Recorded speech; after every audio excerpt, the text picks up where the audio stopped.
So, go ahead. Okay, thank you. Thank you for the opportunity to speak here. So my background is in math and scientific computing, and I used to work on dynamical systems that are embedded in, let's say, a statistical environment. So this is more in the classical mechanics setting. And at that point, I started to realize that quantum mechanics have a similar sort of issue, which is typically the quantum system that we are studying are subject to environment noise. And so that got us started working on open quantum systems. So what I'm going to do today is I'm going to be talking about some mathematical formulations of open quantum systems and quantum algorithms that are designed to simulate open quantum systems and how to go beyond the Markovian regime and to study non-Markovian dynamics. So that's the outline of my talk. And so let me actually turn on the laser pointer. Yeah, so the first part of my talk is going to be focused on quantum master equations. So this is going to be the appropriate description for quantum dynamics subject to noise. I'm going to make a connection between this and the quantum channels, because in the theory of quantum channels, there are various ways to represent how the density operators is going to change from one side to the other. And some of them are really helpful for us to design quantum algorithms.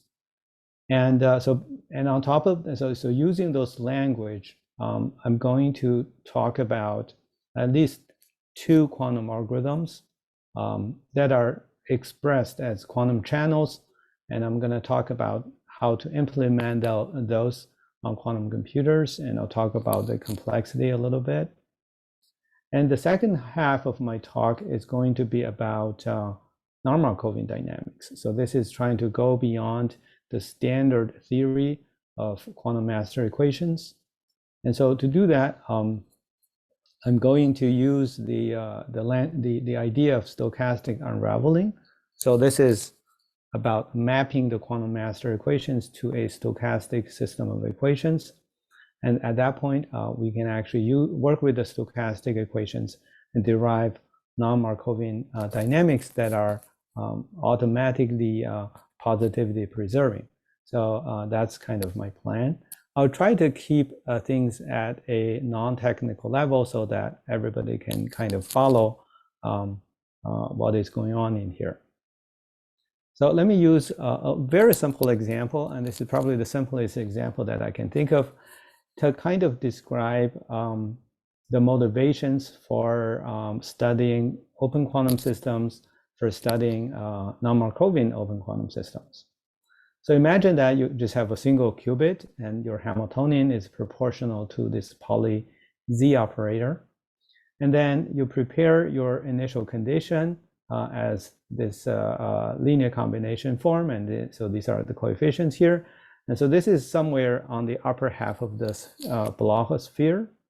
And if you follow the dynamics and if you measure the x, y, and z components that are defined here, then what happens is that you're actually walking along the Bloch sphere. And so actually this one forms this perfect circle. I think it's actually going clockwise like this, right? So it's very boring dynamics, but this is if the system is not talking to the environment. So it just evolves by itself. Now, let's say that we expose this quantum system to an environment, right? And so if you have the experience with working with IBM quantum computers, and you know that you actually have to take the measurements in the same day and then post-process it, right? If you measure them on different days, you might get very different results. And this part of this, I guess, is due to the environment noise. So let's say that you couple this dynamics to a boson bath, but with a relatively small coupling constant. So this is something that I'm going to talk about in later slides. So let's say that the coupling is like 0.1, it's relatively small. So what happens then is that if you look at the quantum states per psi, it's going to be subject to Gaussian noise. And so if you run the dynamics, what you're going to observe is these wiggly trajectories rather than this perfect circle. And so this is kind of a very direct observation of the environment noise. Now, if you do this many times, right? So that means that you're getting many realizations of the quantum noise and many realizations of these measurements. Then you're going to be getting this sort of a smoother curve, but now you're seeing that it's not going to follow this perfect circle. There's going to be a drift in the z direction. So if you plot the z component, it's kind of like almost like a linear profile that's going downward. Now you can get this by solving the quantum master equation. So this quantum master equation is going to take into account the interactions of our quantum system with the environment. And so that it becomes the appropriate model for describing such a realistic system. Now the connection between sort of this stochastic representation and this quantum master equation representation is that you can start with the stochastic trajectories and take expectations, and you're going to get the quantum master equation. And so the stochastic Schrödinger equation is called a stochastic unraveling of the quantum master equation. And in terms of designing algorithms, it's going to be very nice to work between these two levels of descriptions, and I'm going to show some examples later on. So hopefully that'll set the stage. Now, I'm going to list a number of observations, and typically this is something that we write at the beginning of the paper, but it kind of echoes the message that I'm kind of trying to convey. So basically, in reality, the systems that we are working with are usually open quantum systems. And the interactions have a large impact on the quantum dynamics that we are interested in. And typically, the way that we study it on paper, let's say, is to look at the combined system that includes both the system and the bath. It might be hard to simulate the entire system, but there could be some mathematical tools that we can use to kind of reduce this large dimensional system to a smaller system that we can actually simulate. And that's kind of to the heart of open quantum systems, the theory of open quantum systems. And so, the other thing that's closely related to quantum computing from this perspective is quantum error mitigation. So a lot of the techniques for quantum error mitigations are developed based on the theory of open quantum systems. And typically, in terms of sort of the notations, and so the first thing that you're going to have to do is the following. So I mentioned that you have to study the system and the bath together, right? At least in the theory, not in the computation. So in here, what that means is that you have a Hilbert space for the system, and you have another Hilbert space for the environment, and you have to piece them together, and that's done by tensor product, right? And so that's basically piecing together these two Hilbert spaces, and you're essentially making the system much bigger. But on the other hand, you also need to make the spaces smaller. This is actually by doing the partial trace. So every time you expand, let's say, an operator in the larger Hilbert space in terms of these spaces, then when you trace out, you can actually just trace out the f, the basis vectors f, and that takes you back to the quantum system, which is what you're interested in.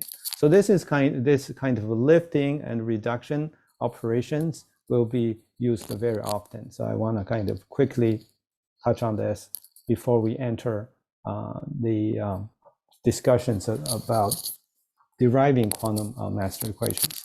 So again, the starting point is the following. So you're going to look at the entire system as a Hamiltonian system, and you're going to divide your total Hamiltonian into 3 pieces. And the first piece is only acting on the system. And you can see that by looking at this term, this is the identity operator acting on the bath. So the first piece here only acts on the system. And similarly, the second part only acts on the bath. And it's only the third part that kind of connects the two. And so I'm going to show you some specific forms of this. And then if you look at the combined system, either you can write down the time-dependent Schrödinger equation or the Liouville-von Neumann equation if you want to work with the density matrix. Now, the entire dynamics is unitary, right? And so you can kind of write the evolution of the total density matrix like this. But on the other hand, we have to talk about the initial state and then what we want to get out of this. So typically the assumption is that initially the system is prepared so that the entire density matrix is a tensor product of these two density matrices. And you can also assume that the bath is in a thermal equilibrium so that it follows this either canonical or Gibbs distribution, so e to the negative beta h. And so that's kind of the, you can think of this as the input or the initial state. So the input of the bath is fixed to be the same, but you can have a lot of flexibilities in choosing the initial state for the system, rho s of 0. Now, at later times, you're not going to be interested in what's happening in the bath, so you're only interested in the quantum state in the system. So you can do this partial trace to reduce the total density matrix to the density operator of the system. Now, there's a nice way to simplify this mapping. So you can see that this is kind of a mapping that goes from rho s of 0 to rho s of t, right? So these are both density operators of the quantum system. But in between, you have to go through this large dimensional quantum dynamics. Now, you can actually directly write this mapping that goes from rho s 0 to rho s of t in this form, and this is known as the Krauss form. Is one of the representations of a quantum channel. And this has been done. Whether this is useful or not, that's another story, but you can definitely write this as a Krauss form. Okay, now how do we go from here to a quantum master equation? So one way is actually to follow this representation and kind of reduce these Krauss operators, and this was done in this chemical physics paper. And so they used something called the method of averaging, and they can derive the Lindblad equation. Now, another way to do it, I think this is actually a bit more intuitive, is the following. So the first thing that you do is you can kind of map this to a different frame by using the interaction picture approach. So you use this U here. So this U does not include the interaction term. So this is only the system Hamiltonian and the bath Hamiltonian separately. And you can write this as a tensor product of two unitary operators. So you can map your entire density matrix to the interaction picture. And what that does is it kind of removes these two terms in the Hamiltonian. And so therefore, in the Liouville-von Neumann equation, you only have one term to work with, which is the interaction term. And so typically, we assume that the interaction is a linear combination of the tensor product terms like this. So for the sake of the argument, let's say that there's only one term like this, right? And what you can do is you can kind of write this equation in an integral form like this, and you can assume that lambda is small, right? So this is the weak coupling assumption. And this is one of the necessary assumptions that we have to make in order to derive the quantum master equation for open quantum systems. Anyway, so once you have this rho I of t, you can actually plug it back into the equation. You're going to get another equation. And what happens is that after these substitutions, what you come up with is this equation right here. And instead of having lambda, you have lambda squared. This is much nicer. So far, the derivation is exact. Okay? And now, if you look at these terms here, what happens is that you can take the partial trace, as I said in the previous slide, to get to the system density operator. When you take the partial trace, what will happen is that, remember, each of these HIs are written in tensor product forms. And this rho I here, since you are assuming that lambda is much smaller than 1, you can sort of expand your density operator as powers of lambda. And the leading term corresponds to the case when lambda is equal to 0. In that case, your density operator will always be tensor product form. So in that case, there's no interaction between the system and the bath. And so if you take the leading term and plug it in here, then all the three terms are in tensor product forms.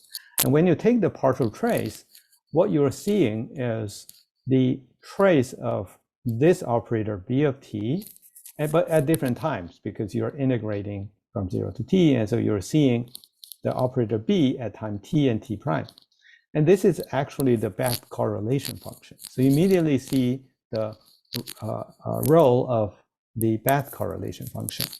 And what happens is that if the bath correlation function is very concentrated at 0, meaning that at different time t and t primes, the bath operators are barely correlated, right? And then in that case, you can actually kind of eliminate this integral because it's very concentrated. T, it has to be very close to t prime. And so at that point, you can actually just remove this integral and just have just this single term. And this is exactly the Lindblad equation, which is sort of the fundamental description of a quantum system interacting with a bath. To get to this point, we need two assumptions. One of the assumptions is that lambda has to be much smaller than 1. So this is the weak coupling assumption. And the other one is that the bath operator has to have very short correlation length, right? Because the integral of this is exactly the correlation length. Now, this is usually referred to as a scale separation assumption. So meaning that the dynamics of the bath happens very fast. It's going to be a lot faster than the time scale of the quantum system. And so in that case, you're going to get the Lindblad, what's called the Lindblad equation, and you can generalize this easily to the case with multiple operators of S and B, right? And so a more careful study can be found in this paper by Cao and Lu in Journal of Mathematical Physics. And later, we'll talk about what happens when the correlation length is finite. And so how do we take into account the time correlation of the bath? So that's something that we'll talk about later on. Now, there's another sort of derivation which was from these seminal papers about Lindblad, and then at the same time there was another paper, right? And so they both sort of settled this problem, which is the following. So if you assume that your quantum dynamics is Markovian, so there are different sort of definitions. A more intuitive definition is really just the Markovian property, which is that the dynamics that happens now or at the next step only depends on what is going on at the current step. It doesn't depend on what happened in the past. So that's sort of the Markovian, sort of intuitive description of a Markovian dynamics. Now, a more mathematical sort of description is that it comes with what's called a generator. And then, so if you assume that your quantum dynamics is Markovian, and it's also completely positive and trace preserving, then these two papers actually derived the general form of the quantum master equation. It's basically saying that your density operator must satisfy an equation that looks like this. So this is another derivation, but of course, this derivation doesn't tell you what these operators are, right? What is the, we typically call the first term the coherent term, and then this H is going to be like a Hamiltonian matrix. And these LJs, we call them jump operators, and this came from quantum electron dynamics. And so this is about like a system emitting phonons, for example, photons. So it kind of it's associated with that process. But on the other hand, this derivation doesn't tell you where these jump operators are coming from. And so this is sort of a mathematical abstraction of this process. But these previous derivations will actually directly identify these jump operators. So they're all like going to the same place, but the previous derivations are more intuitive, and it kind of gives you the specific jump operators. Now, one thing that you might ask is the following, right? So in this direction, you're going from the CPTP map, which is actually in these papers were written in Krauss form. So given the Krauss form, you can actually derive the Lindblad equation. Now, can you go in the other direction? Meaning that if you have the Lindblad equation, right, you have these jump operators, can you derive a Krauss form that map the density operator from one time to another? That's kind of the question. And we have done a lot of these, so I'm just going to show you like the simplest example.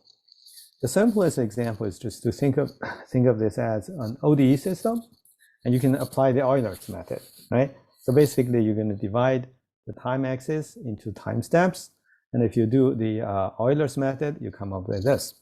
But then this is not exactly a Krauss form, because like usually in the Krauss form, you have an operator on the left and you have the same operator dagger on the other, right? But you don't have that here, right? But you can actually make a simple modification, and this modification does not affect the precision or accuracy of the Euler's method.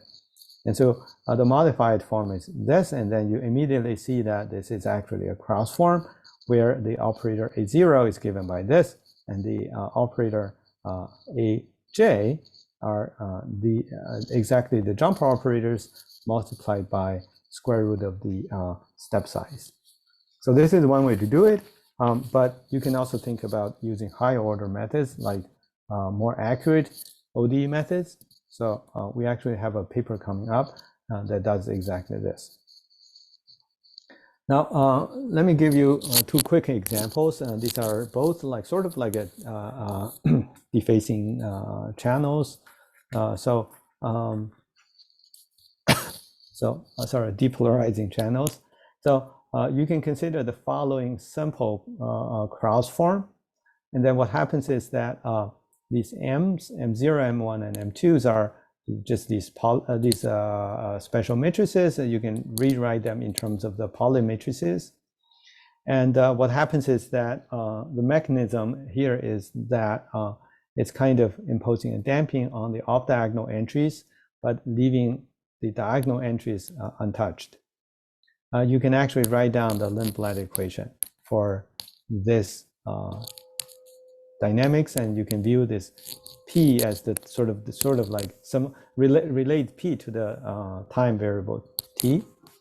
Now, a more general kind of description is you can look at the Lindblad equation, and you can choose a diagonal operator, jump operator L, and then in this case, the density matrix can have this explicit expression of the solution.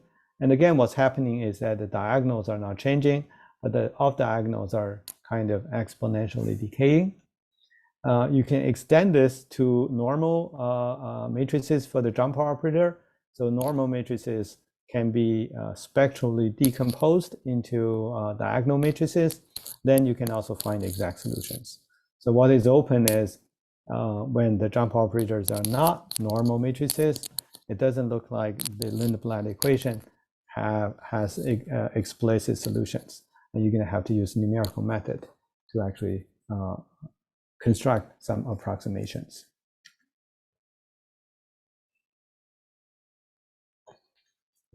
So next, I want to transition to quantum algorithms for Lindblad equations. So the motivation, we actually wrote a paper before. It was a classical algorithm for solving Lindblad equation. And then a colleague of mine, he's in the computer science department. It turns out that he wrote a paper on quantum algorithms for Lindblad equation, and so we got together, and so we kind of completed this work. And so the motivation is that if you try to solve the Lindblad equation classically, you're going to have to do a lot of matrix vector multiplications. So the complexity is going to be polynomial in the dimension n. Quantum algorithms have the potential in this regard to offer an exponential speedup. Now, there are a number of existing works, and the list is getting longer and longer because so there's a recent interest in simulating Lindblad equations for either thermal state preparation or ground state preparation. And so in some of the cases, you actually use a natural representation. This is like basically vectorizations, right? So natural representations of quantum channels. And then you can also do a Stein-Sprung form. So this is trying to encode this CP-TP map into a unitary operator. And so I'll say a few words about that in the next slide. And the methods that we are constructing are following the Krauss form. And so the idea is like on a high level, this is sort of a time marching idea. So you can break up the time evolution into small segments. So each segment has length or step size delta t. And then after that, you just take you just repeat. You repeat n times, n being t, the total time duration divided by the step size.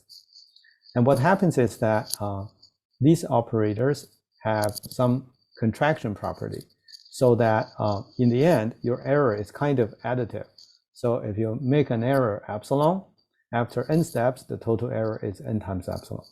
So that's kind of at a high level what you can do. In terms of the Stein-Sprung form, what you are doing is you are actually adding some, let's say, ancilla qubits, and so make the space bigger.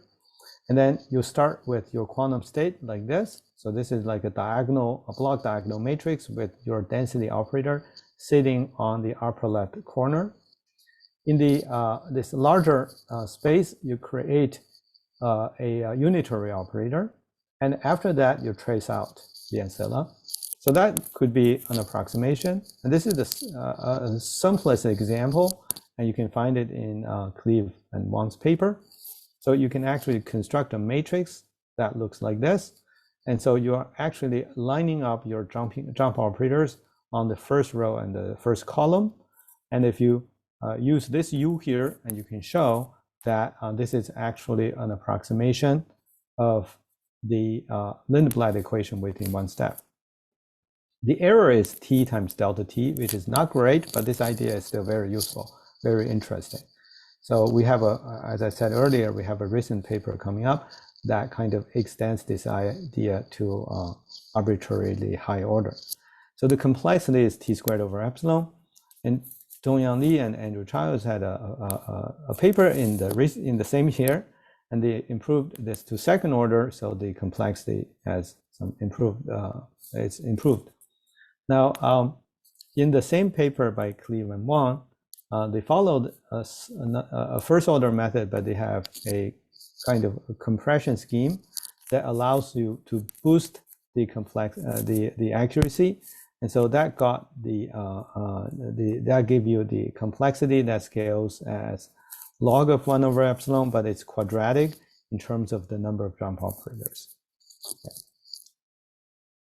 Okay, so what I'm presenting today is a joint work with my collaborator Chunhao Wang, and we try to avoid the compression scheme, and we try to improve the accuracy of these existing methods.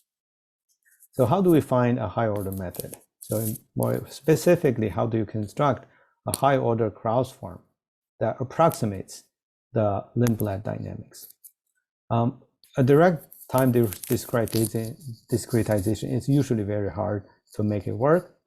So we're going to follow this structure preserving method by Cao and Lu from 2021. And so the idea is the following. So remember that your Lindblad equation has these terms on the right-hand side. And so the LJs are the jump operators. And now we're going to move part of the jump operators to the coherent part. We're going to call this the drift part of the dynamics. And then the rest of it will be considered as the jump. So we wrote them as LD and LJ. The first thing that you can do is by separating these two pieces of the operator L, you can actually write the solution of the Lindblad equation in this integral form. Okay? And this is called the Duhamel's principle. So basically, this part is sort of driven by the drift part of the dynamics.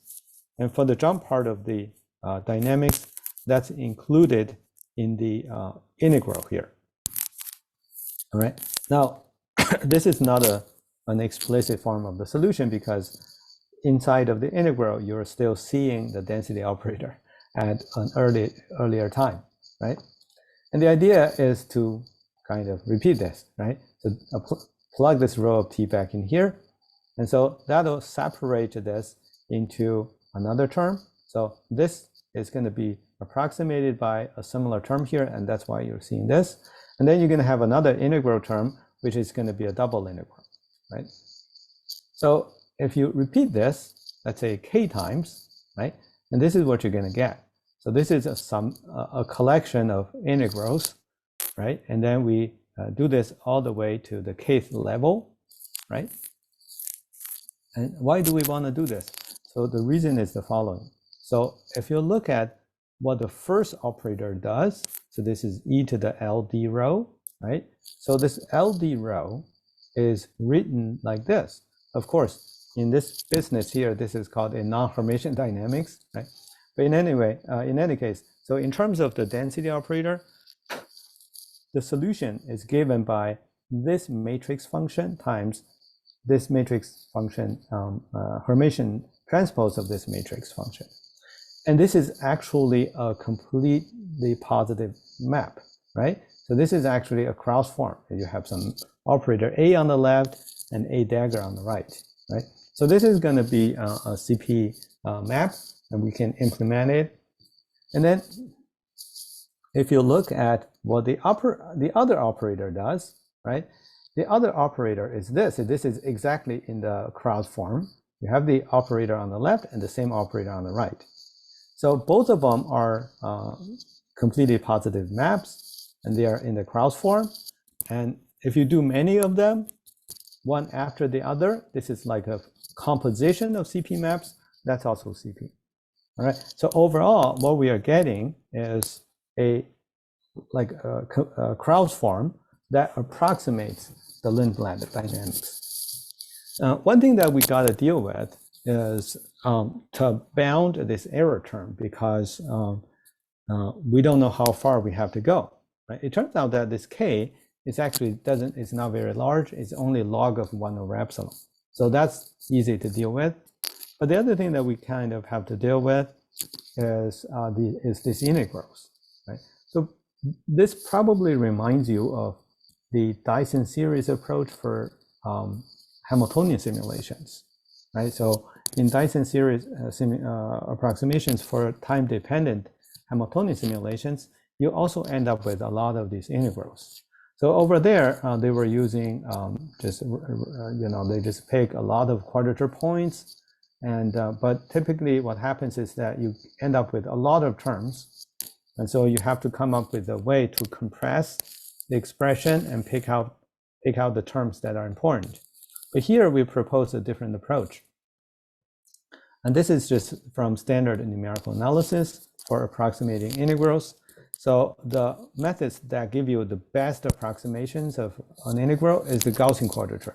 So we actually use Gaussian quadratures, and then the quadrature points are given by these S1, S2, the SQ, and these W's are the quadrature weights.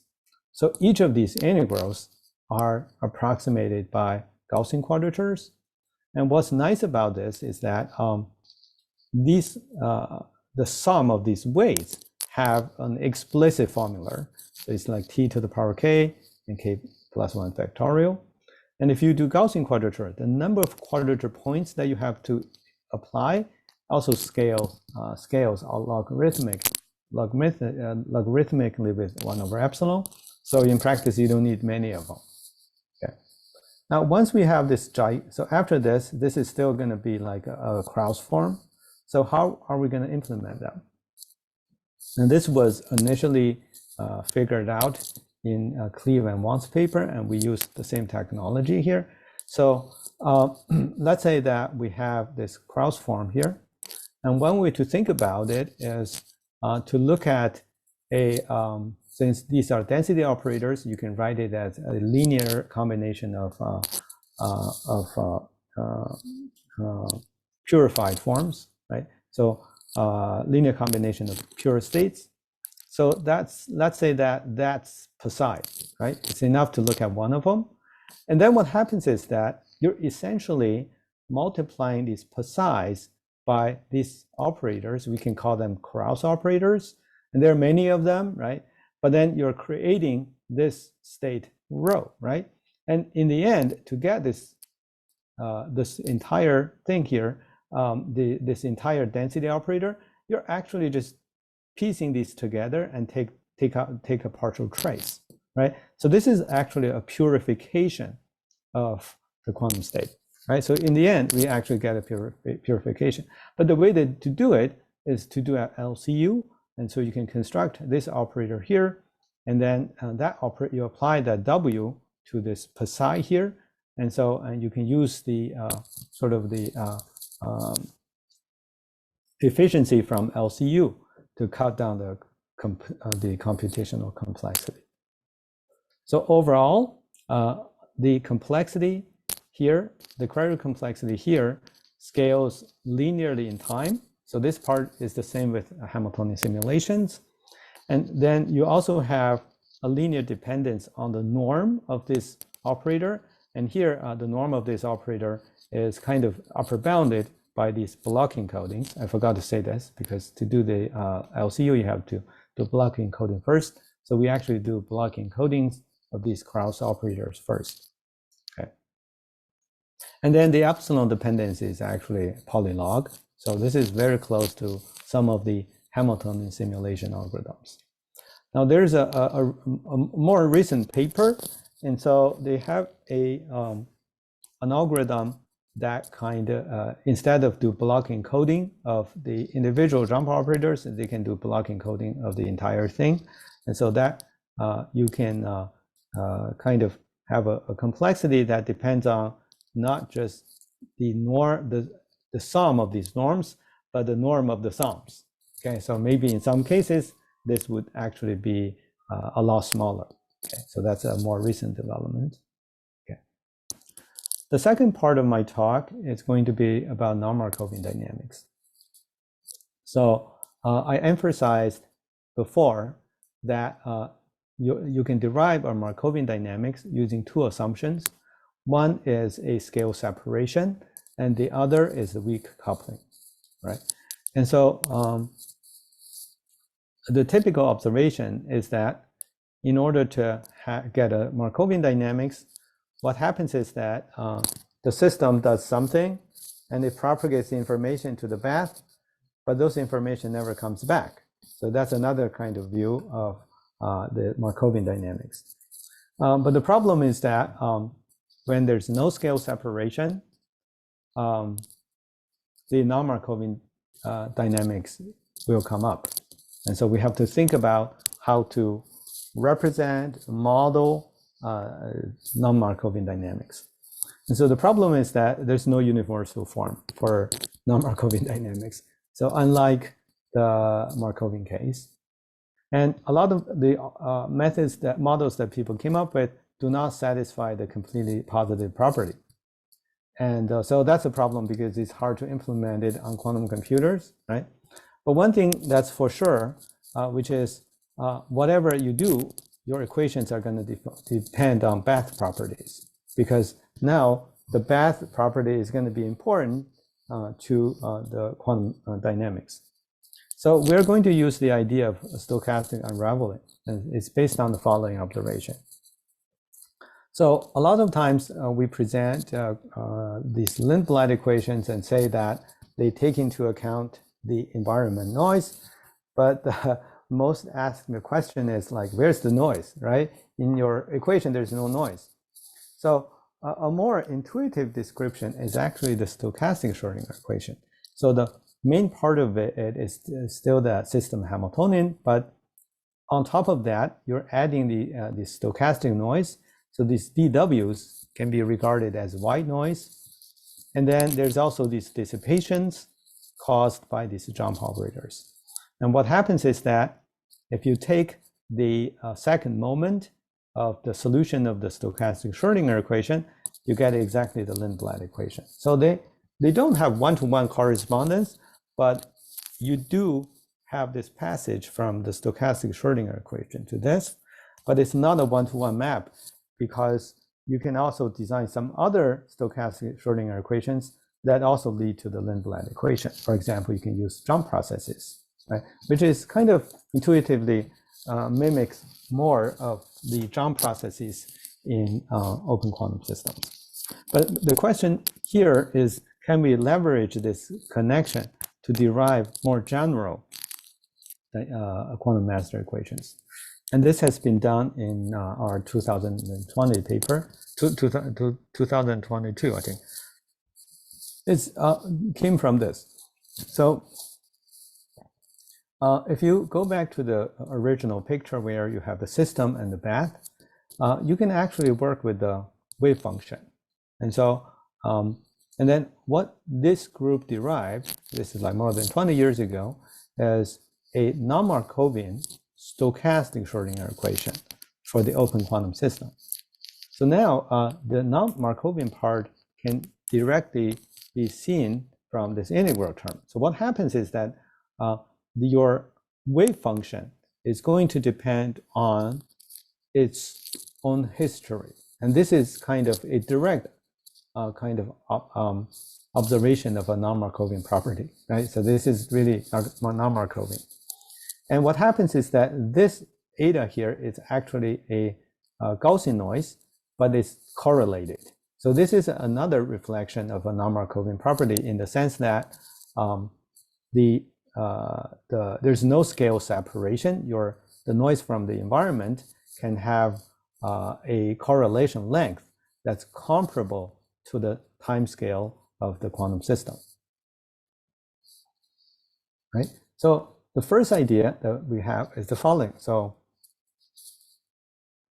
what you can do is you can first say, let's say that this eta here, we know that it's not a white noise because of the time correlation, but let's say it's a colored noise.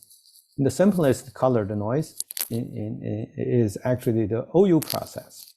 The OU process is satisfies a linear differential equation, but driven by white noise, right? And then what happens is that the time correlation of this OU process is going to be given by this exponential function, right? And since this eta and this c here are they actually correspond to each other. What happens is that this c is actually proportional to the time correlation of eta. So that means that this c is going to be approximated by this exponential function. If you make this approximation here, then what happens is that inside of this integral, you're just adding a constant term to hs. And if you define this integral as another function, then you can actually write down another, let's say, Schrodinger equation. It's kind of like a Schrodinger equation. And that actually takes away the integral and eliminates this memory effect. And that's exactly what we have here. So you still have the original dynamics of phi, but the integral term is replaced by this auxiliary wave function, which satisfies this Schrodinger equation. And your noise is an OU process, so it satisfies this SDE. And then you have this new equation. Now, of course, in practice, your correlation function is not going to be an exponential function, but a lot of times it can be approximated by a sum of exponential functions. And so you can just use a linear combination of those to approximate this. And so oftentimes people ask me, like, when can you make this assumption? And in practice, what does this correlation function look like? Well, this has been analyzed in this very nice JChem physics paper. So typically, your bath correlation, the C of t, but here they use alpha of t, is related to the spectral properties of the bath. And the spectral properties of the bath can have explicit formulas, and so they listed a number of them. But what happens is that typically you can do this is called a pole approximation. So on the complex plane, you just find the poles and do pole expansions. Then what you get is exactly the sum of exponentials. So this has been done. People know how to break up a bath correlation function into a sum of exponentials. Okay. Now, we can do a number of things here. So this is, in general, we call it a Markovian embedding. And we can introduce more and more wave functions to expand the system and to come up with better and better approximations. And so, for example, we expanded up to lambda to the power 3. Remember, lambda is the coupling parameter. If it's weak coupling, then you do want to expand this so that you can kind of make the error smaller and smaller. But in the end, what we can come up with before that, right? So far, everything it was about one jump operator, but you can extend this to multiple jump operators, right? But at the end of the day, what you are deriving is this extended stochastic system. You have this gigantic quantum state, right? But once you have this motivated by the stochastic unraveling, you can take the expectation and you can derive a quantum master equation. Okay? And the first component of the quantum state is the wave function that you want to follow. Therefore, the first diagonal of this density operator is what you're looking for, but it's embedded in a bigger matrix. And so in the end, what you're going to simulate is this quantum master equation, and you just have to extract the first diagonal, and that's going to be what you want. What we found is that this is not a Lindblad equation on in a larger system, right? But because the density operator that you're getting came from the second moment of this SDE, it's automatically completely positive. And so that property is automatic, and so you can actually implement it on quantum computers. So I'm going to give, so these are some specific forms, so you don't have to care about exactly what it looks like, but you can write the Hamiltonian in this form. So this kind of looks like the way that we start to analyze open quantum systems, right? You have HS, the identity, the tensor product, and then you have these interaction terms. So what you're doing is actually you're using ancilla qubits to mimic the influence of the environment. So that's how you can think about it. Anyway, so we proved two things. One is that if you do this, then the error where compared to the exact density operator, it's about like lambda to the power 3. So so in terms of the coupling constant, you have some rigorous error bound.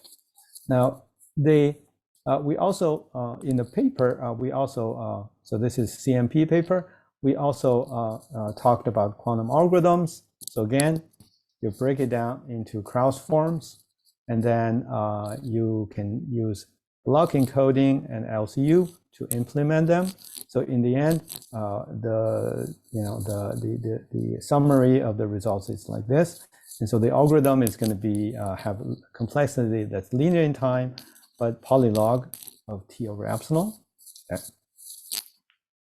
Now, to summarize, I talked about how we can derive a model to describe the dynamics of an open quantum system, and the model, how the model would take into account the interactions with the environment. And I want to again mention that this is actually the appropriate model to model circuit noise and understand quantum error mitigation. And the other thing that we talked about is simulating open quantum systems classically can be challenging.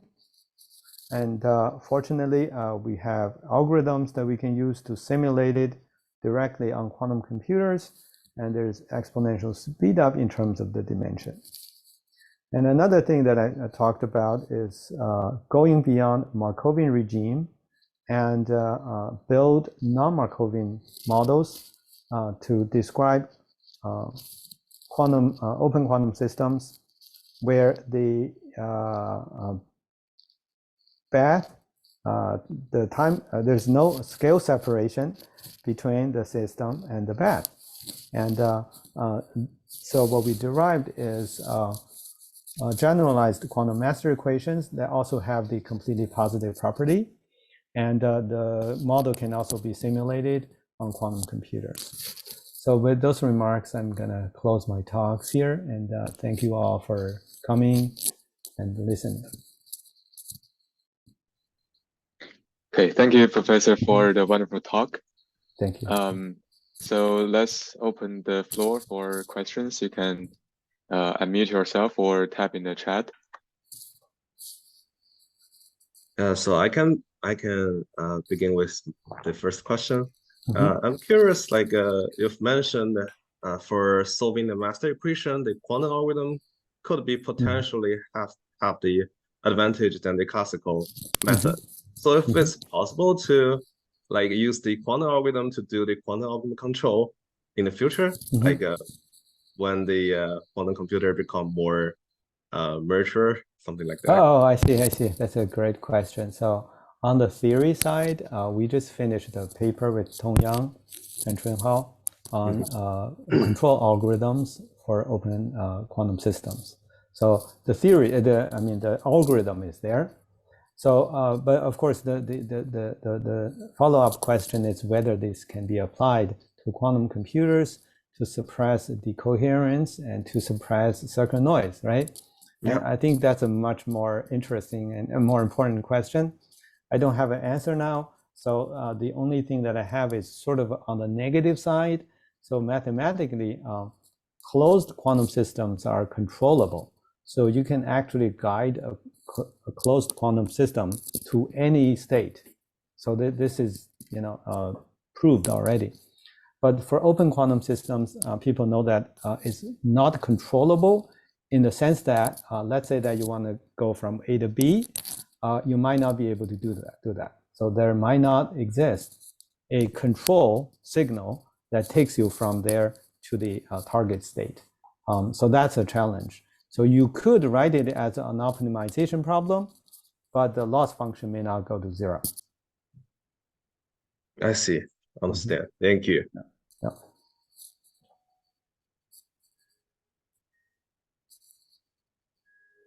I think there is another question from the chat. So in terms of the exponential speed up, I'm curious whether you conduct classical simulation experiments and how powerful and how large is the classical computing cluster? and how many qubits are possible to simulate on current hardware? Yeah. Oh, I see. So that's something that I only familiar with one part of that, one part of the question. So so let me first say that we actually never implement the algorithm on actual devices. So I had a conversation with a physicist this morning, and she had access to IBM computers. And so I'm really jealous of that, but unfortunately we don't have access to that to run numerical experiments. Now, the other question is about the classical algorithms. So we had previous papers on numerical methods for solving the Lindblad equation, and they are called exponential integrators. So basically, they have to involve a matrix exponential. So basically, in the exponential, you plug in some matrices, like including the Hamiltonian and the jump operators. And so those algorithms always have polynomial dependence in the dimension. So like the dimension of the matrix. So that's definitely going to be very limited when you have a large quantum system. So that's probably the best answer that I can give.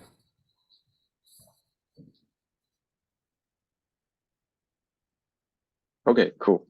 I also have a question. So for the using like the quantum computer to simulate the open quantum system, so what level of the error rate do you think is practical, or did you do any like analysis on like how reliable is should the quantum computer be to achieve this kind of advantage? Right. Oh, so okay. right now we Yeah. have like 10 to the power of -3, -4. And is that good enough, or we have to use error correction? Oh, yeah. Well, that really depends on, yeah, I heard different stories, so it's hard for me to tell, but I think it really depends on the effectiveness of the error mitigation schemes, right? And so because either you do zero noise extrapolation or a quasi-probability approach, it can have very large variance, right? So even if we make the precision to be within epsilon, let's say 10 to the -7 or something like that, you have to kind of find a strategy to, let's say, shrink the variance. So that's another uncertainty. But on the other hand, I think there are some recent papers that are very interesting, which is the following, actually. So they're actually trying to use Lindblad simulation algorithms to do quantum error mitigation, right? So I guess, we don't have to say, let's just simulate the Lindblad dynamics for the sake of Lindblad dynamics. We can actually simulate it for the purpose of quantum error mitigation. I think they can help each other. So it would be interesting to see how Lindblad simulation can help the quantum error mitigation. Okay, got it. Makes sense. Yeah. Okay, so there any other questions? If not, I think it's about time. And let's thank Professor Lee again for this wonderful lecture, and we are very grateful for this knowledge and we learned. So I think that's it, and we hope to see you in the next lecture. Thank you. Thank you, Professor. Thank Have you, a good Professor. day. Thanks. Yeah. You too. Take care. See you.